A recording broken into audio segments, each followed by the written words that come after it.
Hello, I hope you're having a fantastic day. I'm Alex CASAWAY, and in this video, I am giving you 3 simple tricks to getting smooth, buttery footage without a gimbal.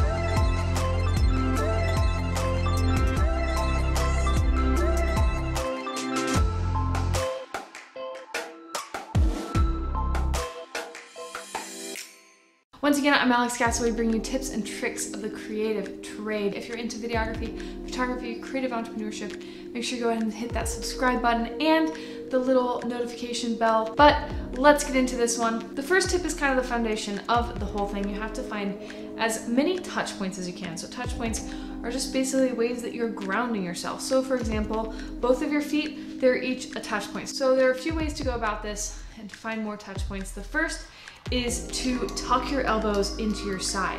You want to keep these right here. Instead of using your arms to move the camera around, you're going to keep these right here, and it's all going to start from the center of your body. You're basically just going to move your body as one whole unit when you're moving around here. And that is super essential. One of the biggest foundations to getting smooth footage is just that. Moving right there. Keep your elbows in the same spot.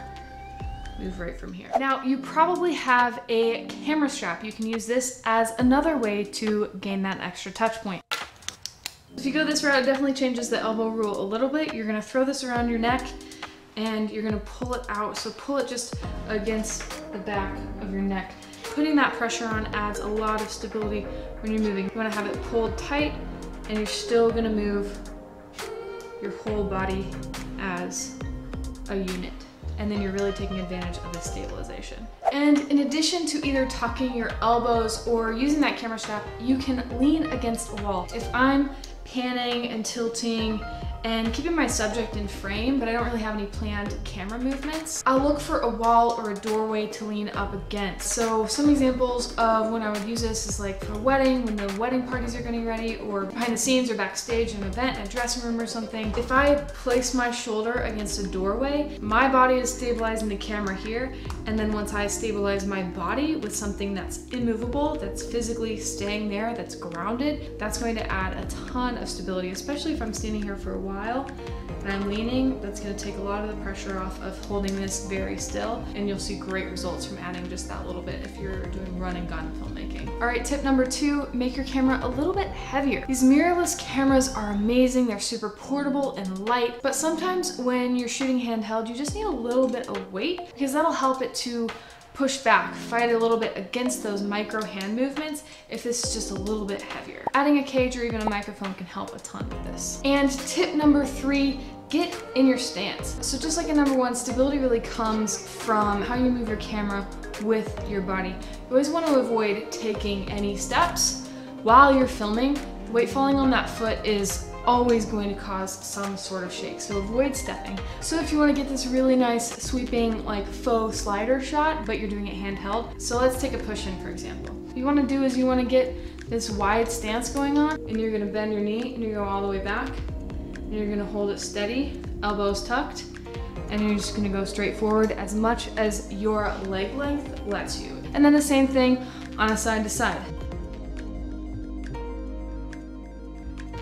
Even the movement of your breath can make a difference when you're doing handheld. So if you breathe out, then make your move.